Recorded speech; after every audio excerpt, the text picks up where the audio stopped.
नमस्कार मेरे प्यारे विद्यार्थियों, आप सभी का हिंदी विषय में स्वागत है। आज हम पाठ 6 पतंग का अनुशासन पढ़ेंगे, जिसके लेखक हैं डॉक्टर महेश परिमल।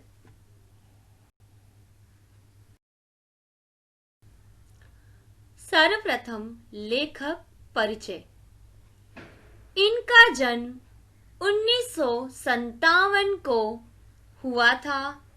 भोपाल में रहने वाले परिमल जी पिछले 30 वर्षों से पत्रकारिता और साहित्य से जुड़े हुए हैं।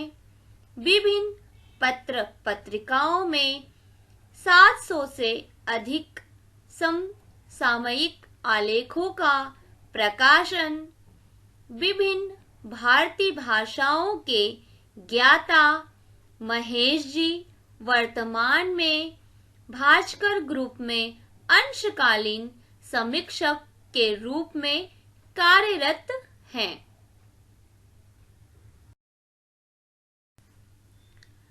पाठ प्रवेश। लक्ष्य की प्राप्ति अनुशासन के बिना संभव नहीं।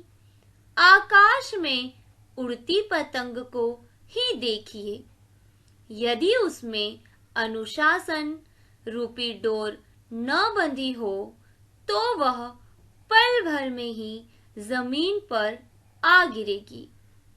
अनुशासन ही समाज को सभ्य बनाता है, मानव को मानव से, जीव जगत से व्यवहार करना सिखाता है।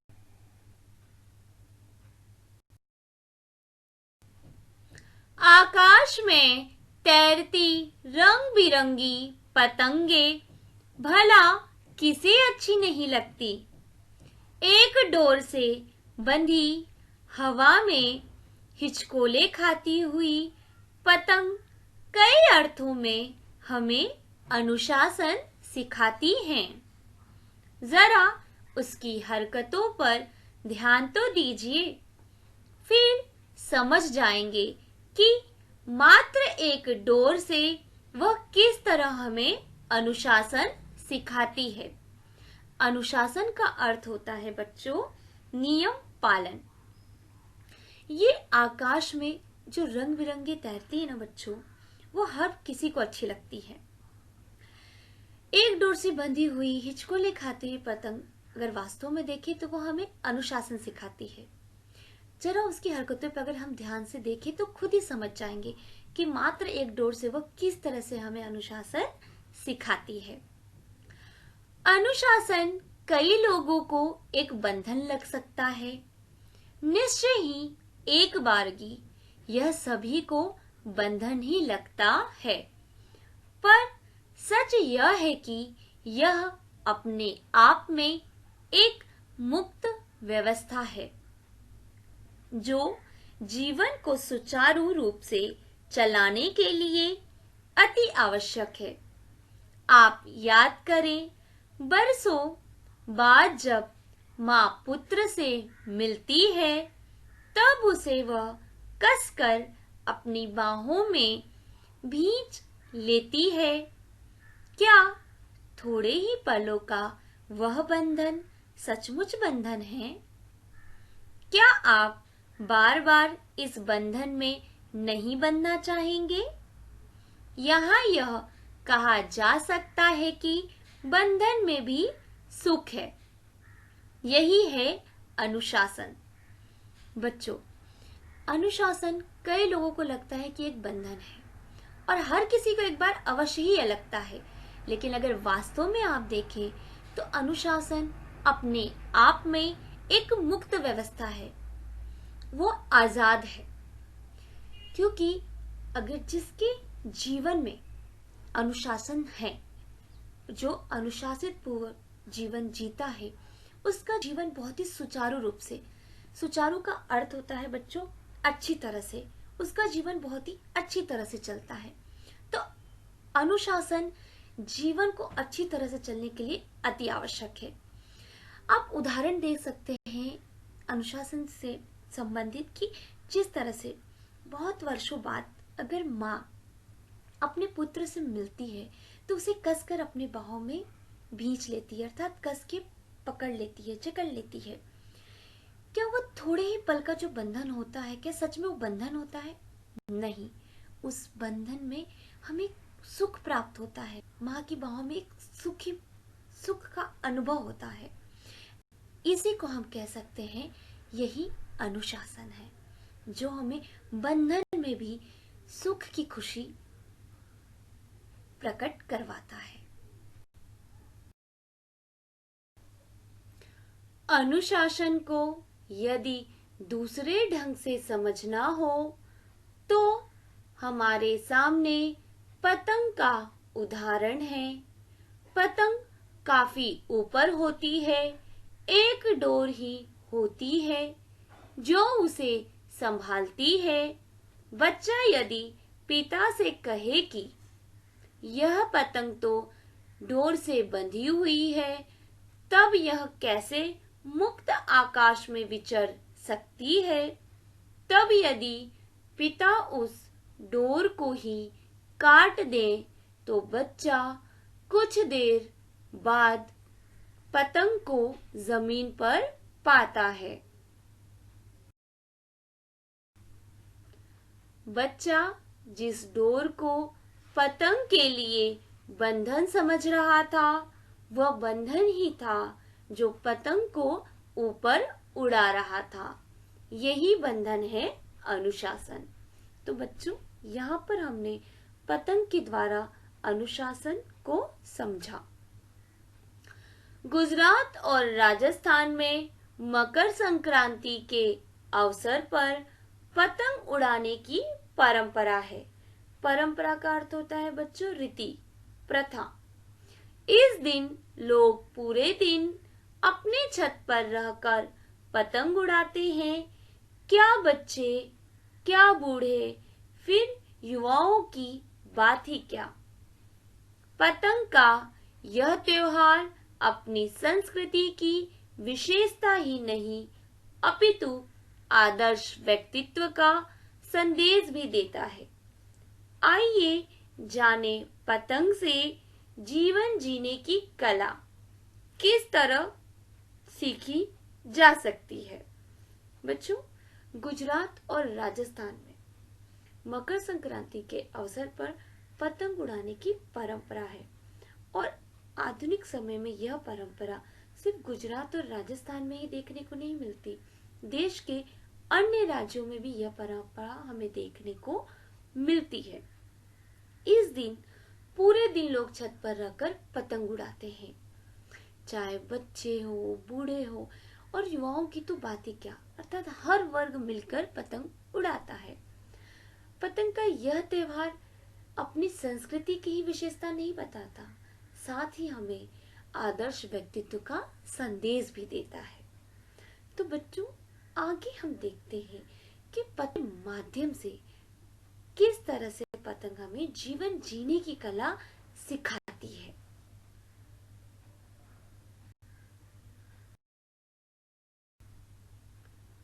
पतंग का आशय है अपार संतुलन, नियमबद्ध नियंत्रण, सफल होने का आक्रामक जोश और परिस्थितियों के अनुकूल होने का अद्भुत समन्वय। यह आक्रामक एवं जोशीले व्यक्तित्व की भी प्रतीक है। पतंग का कन्ना संतुलन की कला सिखाता है। कन्ना बांधने में थोड़ी सी भी लापरवाही होने पर पतंग यहाँ वहाँ डोलती है, यानी सही संतुलन नहीं रह पाता। इसी तरह जीवन और व्यक्तित्व में भी संतुलन न होने पर जीवन गोते खाने लगता है। आज के इस तेजी से बदलते आधुनिक परिवेश में नौकरी, व्यवसाय और पारिवारिक जीवन के बीच संतुलन रखना अति आवश्यक है। इसमें हुई थोड़ी सी लापरवाही जिंदगी की पतंग को असंतुलित कर देती। तो बच्चों, यहाँ पे हमने पतंग के द्वारा संतुलन की कला हम सीखते हैं कि हमारे जीवन में भी संतुलन रखना अति आवश्यक है।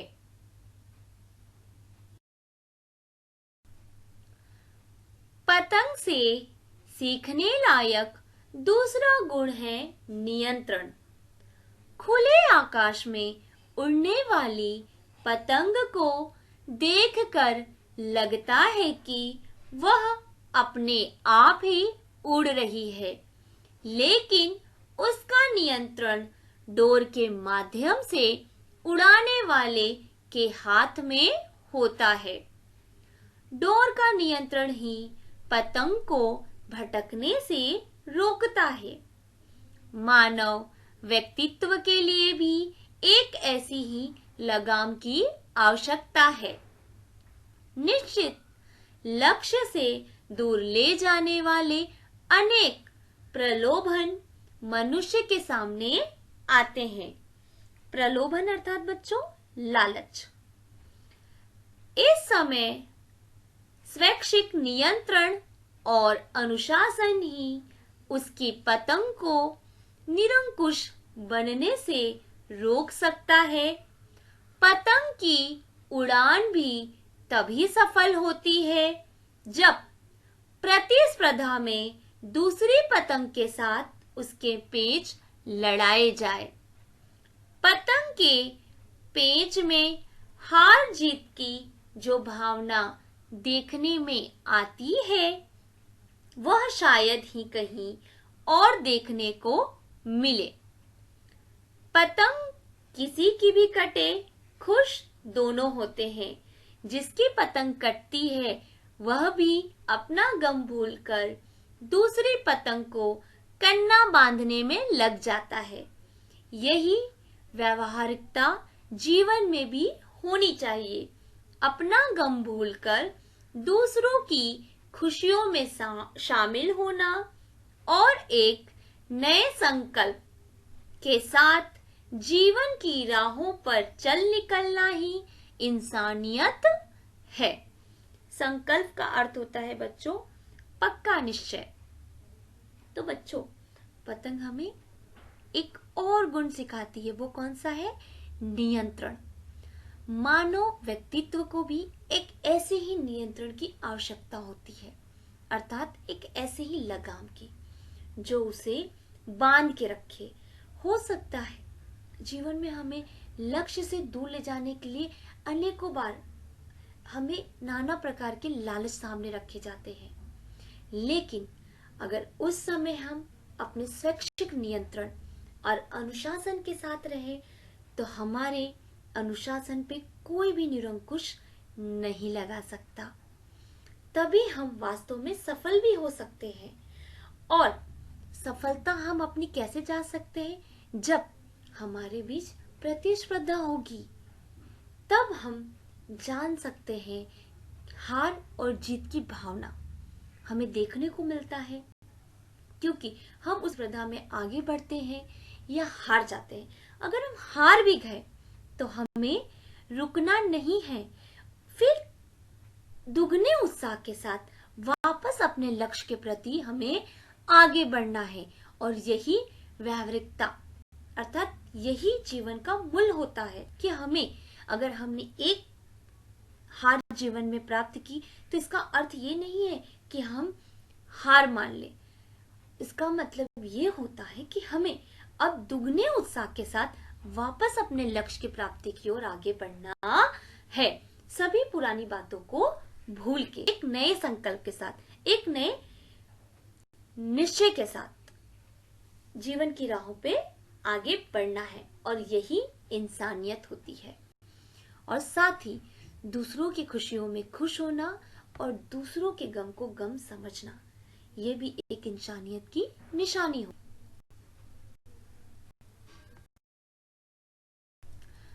पतंग का आकार भी उसे एक अलग ही महत्व देता है। हवा को तिरछा काटने वाली पतंग हवा के रुख के अनुसार अपने आप को संभालती है, आकाश में अपनी उड़ान को कायम रखने के लिए सतत प्रयत्नशील रहने वाली पतंग हवा की गति के साथ मुड़ने में जरा भी देर नहीं करती। हवा की दिशा बदलते ही वह भी अपनी दिशा तुरंत बदल देती है। इसी तरह मनुष्य को परिस्थितियों के अनुसार ढलना आना चाहिए। जो अपने आप को हालात के अनुसार नहीं ढाल पाते, वे आउटडेटेड बन जाते हैं और हमेशा गतिशील रहने वाले एवरग्रीन होते हैं। यह सीख हमें पतंग से ही मिलती है। बच्चों, पतंग हमें एक और सीख सिखाती है कि किस तरह से हमें परिस्थितियों के अनुसार अपने आप को बदलना चाहिए, उसके हिसाब से हमें ढलना चाहिए हर परिस्थिति में। जो ऐसा नहीं कर पाते उन्हें हम आउटडेटेड कहते हैं। तो हमें हमेशा अपने जीवन में गतिशील बने रहना चाहिए। जो व्यक्ति गतिशील रहते हैं वही एवरग्रीन होते हैं।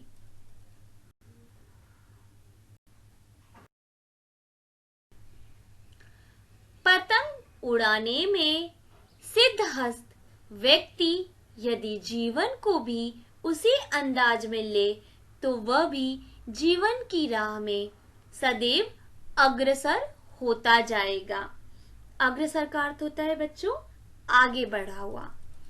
पतंग उड़ाने वाले हमेशा खराब मांझे को अलग कर देते हैं। उस धागे से पेच नहीं लड़ाए जाते।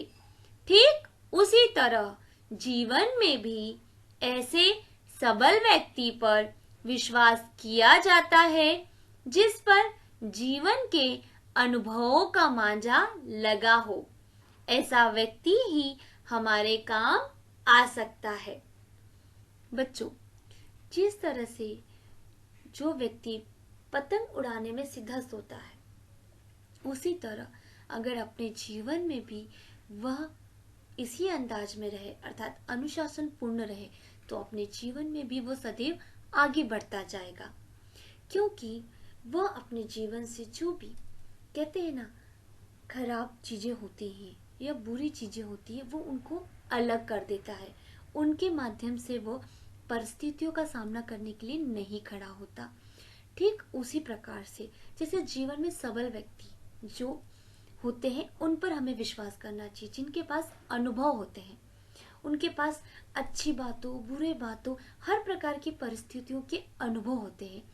ऐसे व्यक्ति ही हमारे जीवन में काम आ सकते हैं, जिनके पास नाना प्रकार के अपने जीवन के अनुभव होते हैं। जिस प्रकार से हमारे पिताजी दादाजी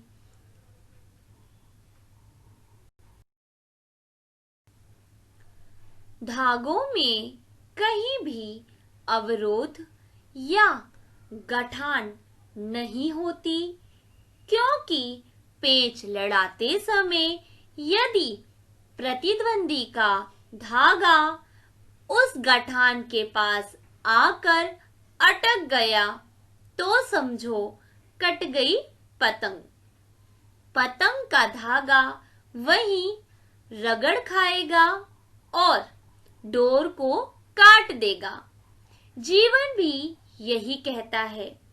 जीवन में अनेक अवरोध आते हैं, परंतु सही इंसान इस मोह के पड़ाव पर नहीं ठहरता। वह सदैव मंजिल की ओर ही बढ़ता जाता है। चलना ही जीवन की कहानी, रुकना मौत की निशानी। जीवन का यही मूल वाक्य होता है। बच्चों, तो पतंग द्वारा हमें एक और मूल मंत्र मिलता है, यह कि हमें अपने जीवन में परिस्थितियां कैसी भी हों, हमें रुकना नहीं चाहिए। अपनी मंजिल की ओर सदैव आगे बढ़ता रहना चाहिए। इसीलिए तो कहा है चलना ही जीवन की कहानी और रुकना मौत की निशानी। जीवन के अनुभव भी हमें कहीं भी किसी भी रूप में मिल सकते हैं। छोटे से बच्चे भी प्रेरणा के स्रोत बन सकते हैं। तो झुर्रीदार चेहरा भी हमें अनुभवों के मोती बांटता मिलेगा। अब यह हम पर निर्भर करता है कि हम किस तरह से अनुभवों के मोतियों को समेटते हैं। बच्चों, हमें जीवन में के जो अनुभव होते हैं हमें कहीं ना कहीं किसी भी रूप में मिल सकते हैं। एक छोटे से बच्चे के रूप में भी, एक बुजुर्ग इंसान के रूप में भी। तो हमें उन अनुभवों के मोतियों को कैसे समेटना है, उनको हमें अपने जीवन में कैसे उतारना है, उनको हमें अपना प्रेरणा स्रोत कैसे बनाना है, यह हम पर निर्भर करता है।